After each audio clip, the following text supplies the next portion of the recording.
I'm Kevin Meehan. Let's discover the truth about health. Come join me on this journey.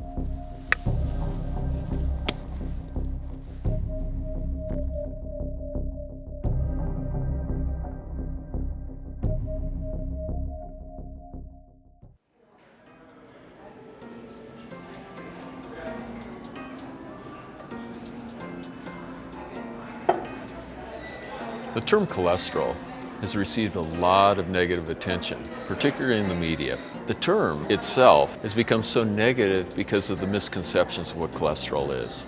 Cholesterol is a lipid that is extremely important for us as human beings. It makes up the very structure of our cells, produces various hormones, and even vitamin D. So right now, it might be a good idea to look at cholesterol in an entirely different light and really look at what it is in general and how important it is for our health. When we look at the definition of cholesterol and lipoproteins, I think it's important to understand the function of both. We're going to illustrate this simply. Lipoproteins are defined in different categories. Low densities have a tendency to float like this in an aqueous solution. High density lipoproteins will sink, hence the nature of their definition. And what this means is that the low density lipoproteins are capable of holding more fat, triglycerides or cholesterol, and the high density are able to hold it in a different fashion so it can be transported out of the system.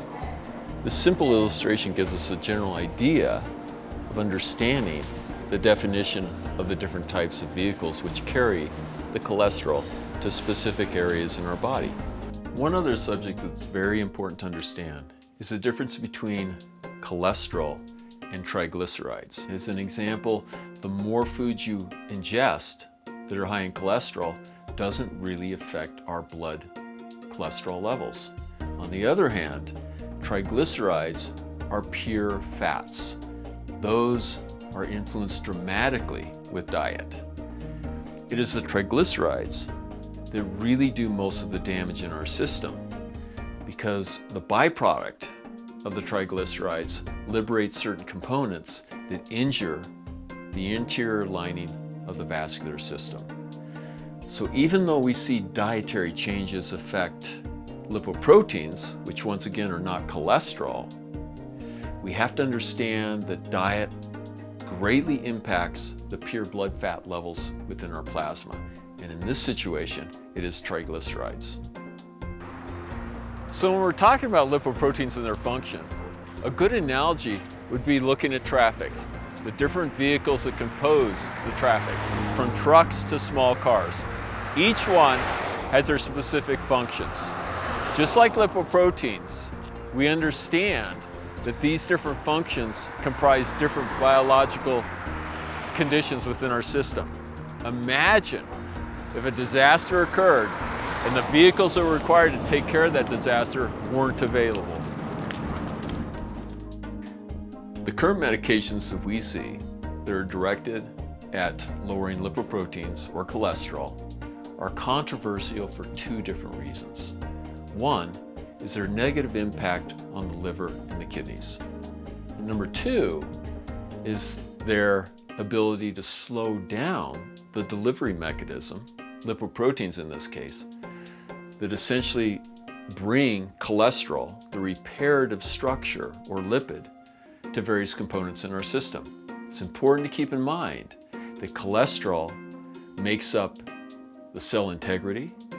It gives us the ability to produce hormones. Vitamin D3 is an example. And most importantly, it delivers the component that repairs the process that has occurred in our vascular system, such as through various damaging impacts from homocysteines or blood fats. So we really want to keep in mind, is this really a reasonable process in which to take care of our health? I've developed this composition with multiple health directives in mind, from the health of cholesterol or lipoproteins to body mass index. The universe is whispering to us at all times. Are you ready to listen?